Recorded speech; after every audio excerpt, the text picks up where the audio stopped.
എല്ലാവർക്കും ക്വിക്ക് ബൈറ്റ്സിൻ്റെ മറ്റൊരു വീഡിയോയിലേക്ക് സ്വാഗതം. ഇന്ന് നമുക്ക് കർണാടകയിൽ എല്ലാ വീടുകളിലും റെസ്റ്റോറൻറ്റുകളും സുലഭമായിട്ട് കാണുന്ന ഒരു റൈസ് ഐറ്റം അതെങ്ങനെ ഉണ്ടാക്കുന്നത് നോക്കാം. അതിൻ്റെ പേരാണ് ബിസി ബെലെ ബാത്ത്. കന്നഡയിൽ ബിസി എന്ന് വെച്ചാൽ ചൂട്, ബെലെ എന്ന് വെച്ചാൽ ലെൻറ്റിൽസ്, അതുപോലെ ബാത്ത് എന്ന് പറയുന്നത് അവരെല്ലാ റൈസ് ഐറ്റത്തിനും ബാത്ത് എന്നാണ് പറയുന്നത്. ഇത് നല്ലൊരു സമീകൃതമായിട്ടുള്ളൊരു ആഹാരമാണ്.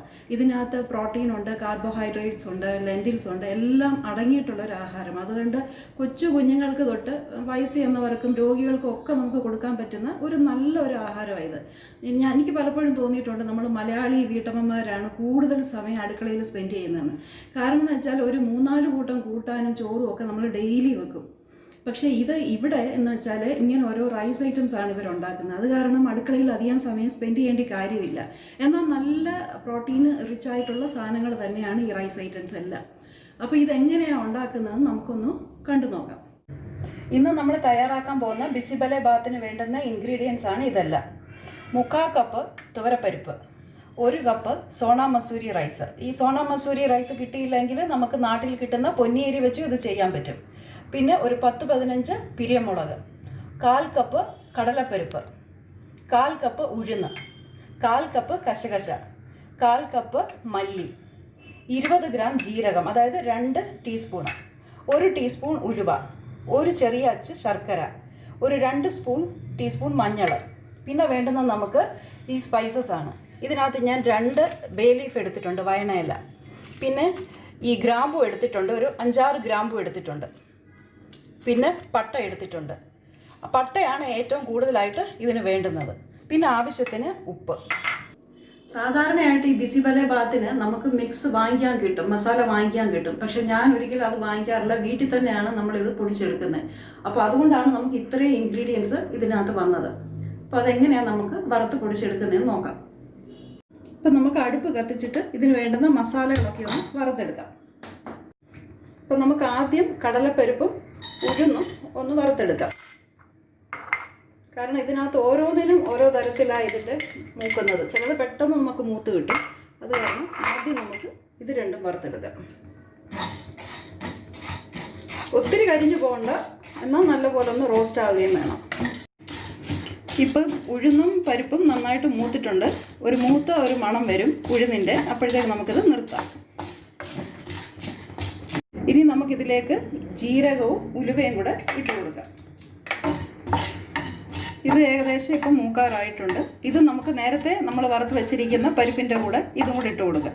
അടുത്ത് നമുക്ക് ഈ ഗരം മസാല, വയണയില, പട്ട, ഗ്രാമ്പൂ, മല്ലിയും കൂടെ ഒരുമിച്ച് നമുക്കിട്ട് വറുത്തെടുക്കാം. ഇതിന് ഓരോന്നിനും ഓരോ മൂപ്പാണ് ഉള്ളത്. അതുകൊണ്ടാണ് ഈ നമ്മളിങ്ങനെ ഓരോന്നോരോന്നും വേറെ വേറെ വറുത്തെടുക്കുന്നത്. ഇപ്പം നമ്മുടെ മല്ലിയും ഈ ഗരം മസാലയൊക്കെ ഒന്ന് മൂത്തിട്ടുണ്ട്. ഇപ്പം ഞാൻ ഇതിലേക്ക് നമ്മുടെ പോപ്പി സീഡ് അതായത് കശകശ ഒന്ന് ഇട്ട് കൊടുക്കുക. അതിനധികം മൂപ്പില്ല, അത് കാരണം പെട്ടെന്ന് അത് റെഡിയായി വരും. അതുകൊണ്ടാണ് ഇതിൻ്റെ കൂടെ തന്നെ അത് ഇടുന്നത്.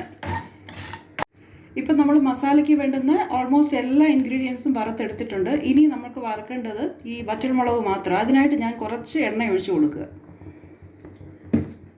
എണ്ണ ചൂടായി നമുക്ക് മുളകിട്ട് കൊടുക്കുക. നല്ലപോലെ മൂത്ത് കഴിഞ്ഞാൽ ഇതും അതിൻ്റെ കൂടെ തന്നെ ചേർത്ത് എല്ലാം കൂടെ ഒരുമിച്ച് നമുക്ക് പൊടിച്ചെടുക്കാം. അപ്പം നമ്മൾ മുളക് വറുത്തോണ്ടിരിക്കുക. ഒരു ഇത്തിരിയും കൂടെ ഒന്ന് മൂക്കണം മുളക്. അപ്പം നമ്മുടെ മുളക് നന്നായിട്ട് മൂത്തിട്ടുണ്ട്. ഞാൻ അടുപ്പ് ഓഫ് ചെയ്യുക. ഇതും ആ മറ്റേ വറുത്തതിൻ്റെ കൂട്ടത്തിലോട്ട് നമുക്ക് ഇട്ട് കൊടുക്കാം. അപ്പോൾ ഇത് ഇത്രയും നമ്മൾ വറുത്തെടുത്തു. ഇതിനി നന്നായിട്ടൊന്ന് തണുക്കണം. തണുത്ത് കഴിഞ്ഞ് നമുക്കിത് മിക്സിയുടെ ജാറിലിട്ട് നന്നായിട്ടൊന്ന് പൊടിച്ചെടുക്കാം. ഇതിപ്പോൾ നമ്മൾ 3 സ്റ്റെപ്പായിട്ടാണ് ഈ ബിസി ബെലെ ബാത്ത് ചെയ്യുന്നത്. ഒന്ന് നമ്മൾ മസാല പ്രിപ്പയർ ചെയ്യാൻ വേണ്ടിയിട്ടുള്ളതെല്ലാം വറുത്തു, അത് പൊടിക്കാനായിട്ട് എടുത്തു കഴിഞ്ഞു. ഇനിയിപ്പോൾ നമ്മൾക്ക് ഇതിൻ്റെ വെജിറ്റബിൾസ് എന്തൊക്കെയാണ് നമുക്ക് വേണ്ടതെന്ന് നോക്കാം. ഒരു ക്യാരറ്റ് എടുത്തിട്ടുണ്ട്, ഇങ്ങനെ നീളത്തിൽ നുറുക്കിയത്. പിന്നെ ബീൻസ്, ഒരു 5-6 ബീൻസ് ഇതേപോലെ നമ്മൾ നീളത്തിൽ മുറിച്ചെടുത്തു. ഇത് പിന്നെ നോക്കോൾ എന്ന് പറഞ്ഞൊരു വെജിറ്റബിളാണ്. അത് നമ്മുടെ നാട്ടിൽ കിട്ടുമെന്ന് എനിക്കറിയത്തില്ല. ഇതാണ് നോക്കോൾ. ഇത്രയും വെജിറ്റബിൾ നമുക്കൊരു കുക്കറിലോ അല്ലെങ്കിൽ ഒരു പാനിലോ ഇട്ട് അല്പം മഞ്ഞളും ഉപ്പും ഒഴിച്ച് നമുക്കൊന്ന് വേവിച്ചെടുക്കണം. ഇപ്പം നമുക്ക് ഈ വെജിറ്റബിൾസ് എല്ലാം ഒന്ന് വേവിച്ചെടുക്കാം. സാധാരണയായിട്ട് നമുക്കൊരു പാനിലോ ചരുവത്തിലോ വേവിച്ചാൽ മതി. പക്ഷേ ഈ നോക്കോൾ ഉള്ളത് കാരണം ഇതിന് ഇത്തിരി വേവുണ്ട്. അതുകൊണ്ടാണ് ഞാനിപ്പോൾ ഇവിടെ കുക്കർ ഉപയോഗിക്കുന്നത്. ഇപ്പം ഞാനൊരു 3/4 കപ്പ് വെള്ളം എടുത്തിട്ടുണ്ട്. വെള്ളം ഒഴിച്ചു. ഇനി നമുക്ക് ആവശ്യത്തിന് ഉപ്പും മഞ്ഞളും ഇതിനകത്തോട്ട് ഇട്ട് കൊടുക്കാം. മഞ്ഞൾ ഞാൻ 1 ടീസ്പൂൺ മഞ്ഞളിടുന്നു. പിന്നെ ഉപ്പ് ഓരോരുത്തരുടെ ആവശ്യത്തിനനുസരിച്ചിടാം. ഞാൻ 1 സ്പൂണ് ഉപ്പിടുന്നു. ഇനി നമുക്കിത് അടച്ച് വെച്ചിട്ടൊന്ന് വേവിക്കാം. ഇത് നമ്മൾ വേവിച്ച് ഉപ്പും മഞ്ഞളും ഇട്ട് വേവിച്ചെടുത്ത വെജിറ്റബിളാണ്. ഇത് ആവശ്യത്തിന് വെന്തിട്ടുണ്ട്. ഇത് നമ്മളിപ്പോൾ പൊടിച്ചെടുത്ത മസാല, ബിസിബെലെബാത്തിന് വേണ്ടുന്ന മസാല എല്ലാം നമ്മൾ വറുത്ത് പൊടിച്ച് വെച്ചിരിക്കുക. ഇനിയിപ്പോൾ നമുക്ക് ഈ റൈസും ഈ പരിപ്പും കൂടി ഇട്ടൊന്ന് വേവിച്ചെടുക്കണം. ഇതിപ്പോൾ 1 കപ്പ് റൈസുണ്ട്, 3/4 കപ്പ് തുവരപ്പരിപ്പുണ്ട്. ഇത് രണ്ടും കൂടെ നമുക്ക് ഇതിൻ്റെ 3 ഇരട്ടി വെള്ളത്തിൽ വേണം നമുക്കിത് വേവിച്ചെടുക്കുക. ഇപ്പോൾ നമ്മൾ റൈസും ആ തുവരപ്പരിപ്പും കൂടെ വെള്ളത്തിലേക്ക് ഇട്ടേക്ക് വേവിക്കാൻ വേണ്ടിയിട്ട് ആവശ്യത്തിന് ഉപ്പും ഇട്ട് മഞ്ഞളും ഇട്ട് നമുക്കിതൊന്ന് നന്നായിട്ട് വേവിച്ചെടുക്കാം. വേവിക്കും.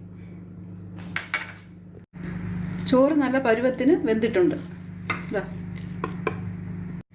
ഇനിയിപ്പോൾ നമ്മൾ ബിസിബെലെബാത്തിൻ്റെ ഫൈനൽ സ്റ്റേജ് ചെയ്യുകയാണ്. നമ്മൾ ചോറും പരിപ്പും വേവിച്ച് വെച്ചു, മസാല തയ്യാറാക്കി, വെജിറ്റബിൾ എല്ലാം വേവിച്ച് വെച്ചു. ഇനി ഇതെല്ലാം കൂടെ നമുക്ക് ഒരുമിച്ചൊന്ന് മിക്സ് ചെയ്യാം. അതിനായിട്ട് നമ്മൾ ഇതുപോലൊരു പാൻ എടുത്തു. ഞാൻ തീ കത്തിക്കും. അടുപ്പ് കത്തിച്ചു. ഇതൊന്ന് ചൂടായി വരുമ്പോഴത്തേക്ക് നമുക്ക് ആവശ്യത്തിനുള്ള എണ്ണ ഒഴിച്ച് കടുക് പൊട്ടിച്ച് ബാക്കി കാര്യങ്ങളൊക്കെ ചെയ്യാം. പാത്രം ചൂടായിട്ടുണ്ട്. നമ്മൾ എണ്ണ ഒഴിക്കുക. 2 വറ്റൽമുളക്, കടുക്, ചെറിയ 1 ടീസ്പൂണ് കടുക് എടുത്തിട്ടുണ്ട്. അതിൻ്റെ കൂടെ 2 വറ്റൽമുളക്, അതിനോടൊപ്പം നമുക്ക് കുറച്ച് കാഷ്യൂനട്ട് ഞാൻ എടുത്തിട്ടുണ്ടെന്ന് വറുത്തിടാൻ. അത് ഇതിൻ്റെ കൂടെ തന്നെ നമുക്കിട്ടൊന്ന് മൂപ്പിച്ചെടുക്കാം. പിന്നെ നമ്മൾ പുളിവെള്ളം ഞാൻ പിഴിഞ്ഞ് വെച്ചിട്ടുണ്ടായിരുന്നു. 1 നെല്ലിക്ക വലുപ്പത്തിൽ നമ്മൾ പുളി എടുത്തിട്ടുണ്ടായിരുന്നു. അത് പിഴിഞ്ഞ് എടുത്തിട്ടുണ്ട്. അത് ഇതിൻ്റെ കൂടെ നമ്മൾ ഇടണം. അപ്പോൾ ഇതൊന്ന് ചെറുതായിട്ടൊന്ന് മൂത്ത് വരുന്നുണ്ട്. കടുകൊക്കെ പൊട്ടി തുടങ്ങി, കാഷ്യൂനട്ടൊക്കെ മൂത്തു. ഇനി നമുക്ക് തീ ഒന്ന് ചെറുതായിട്ട് കുറച്ച് വെച്ചിട്ട് വേണം പുളിവെള്ളം ഒഴിക്കാൻ.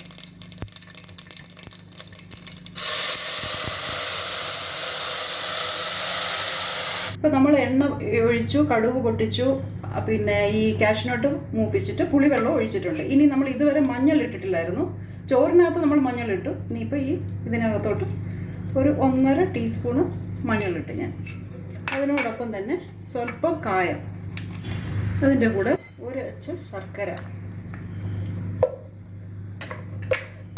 3/4 ലിറ്റർ വെള്ളം. തീ കൂട്ടി വെക്കാം. ഇത് നന്നായിട്ടൊന്ന് തിളയ്ക്കണം.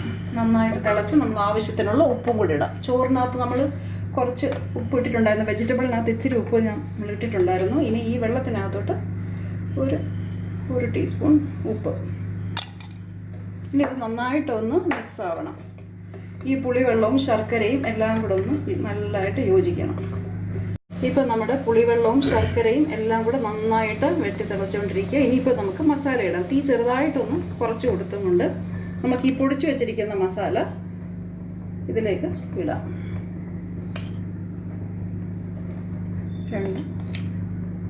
3 സ്പൂൺ ഞാൻ ഇട്ടു. അപ്പം നമ്മൾ ചോറെല്ലാം നന്നായിട്ട് ഇതിനകത്തോട്ടൊന്ന് മിക്സ് ആയിട്ടുണ്ട്. ഈ സമയത്ത് നമുക്ക് നമ്മുടെ വേവിച്ച് വെച്ചിരിക്കുന്ന വെജിറ്റബിൾസ് ഇതിനകത്തോട്ടൊന്ന് ഇട്ട് കൊടുക്കാം. നമുക്ക് ഏത് വെജിറ്റബിൾ വേണമെങ്കിലും എടുക്കാം, നമ്മുടെ ഇഷ്ടത്തിനനുസരിച്ച് എടുക്കാം. ക്യാപ്സിക്കം വേണമെങ്കിൽ ഇടാം. ഞാനിപ്പോൾ ക്യാരറ്റും ബീൻസും നോക്കോളുമായിട്ടിരിക്കുന്നത്. ഈ സമയത്ത് നമുക്ക് ഇതിനകത്ത് ഉപ്പുണ്ടോ എന്ന് നോക്കി വെച്ച്, ഉപ്പില്ല എന്നുണ്ടെങ്കിൽ കുറച്ചും കൂടെ ഒന്ന് ആഡ് ചെയ്ത് കൊടുക്കാം. ഇപ്പം ഞാൻ നോക്കിയപ്പോൾ ഇതിന് അല്പം ഉപ്പ് കുറവുണ്ട്. ഞാനൊരു 1/2 ടീസ്പൂണും കൂടെ ഉപ്പിട്ട് കൊടുക്കുക. അപ്പോൾ നമ്മൾ ഇടേണ്ടതൊക്കെ കഴിഞ്ഞു. ഇനി നമുക്കിതിനകത്തോട്ട് ഇച്ചിരി നെയ്യ് ഒഴിച്ചു കൊടുക്കണം. ലാസ്റ്റ് 2 ടീസ്പൂൺ നെയ്യ് നമുക്കിതിനകത്തോട്ട് ഒഴിക്കാം. നെയ്യ് ഇട്ട് കൊടുക്കുകയാണേ. 2 സ്പൂൺ നെയ്യ് ഇട്ടു. ലാസ്റ്റ് നമുക്ക് ഇത്തിരി മല്ലിയില ഇട്ടൊന്ന് ഗാർണിഷ് ചെയ്യാം. അപ്പോൾ ഇതാണ് ഇന്ന് നമ്മൾ തയ്യാറാക്കിയ ബിസിബെലെബാത്ത്. ഇതിലേക്ക് ഞാൻ ഇത്തിരി നമ്മൾ മിക്സറിനൊക്കെ ഇടുന്ന കാരാബൂന്തിയുണ്ട്, അതും കുറച്ച് കപ്പലണ്ടി വറുത്തതും ഇതിനകത്തുണ്ട്. ഇതും കൂടി നമ്മൾ സാധാരണയായിട്ട് ഇവിടെങ്ങളിൽ നമ്മൾ റെസ്റ്റോറൻറ്റിൽ വാങ്ങിക്കുമ്പം ഇതെല്ലാം ഇതിനകത്ത് കാണും. അതുകൊണ്ട് കുറച്ച് അതും കൂടി ഇട്ട് നല്ലൊരു ക്രിസ്പിനെസ് ആയിരിക്കും ഇതിന്. കുറച്ച് മല്ലിയിലയും കൂടെ മേളിലൊന്ന് തൂവി കൊടുക്കുക.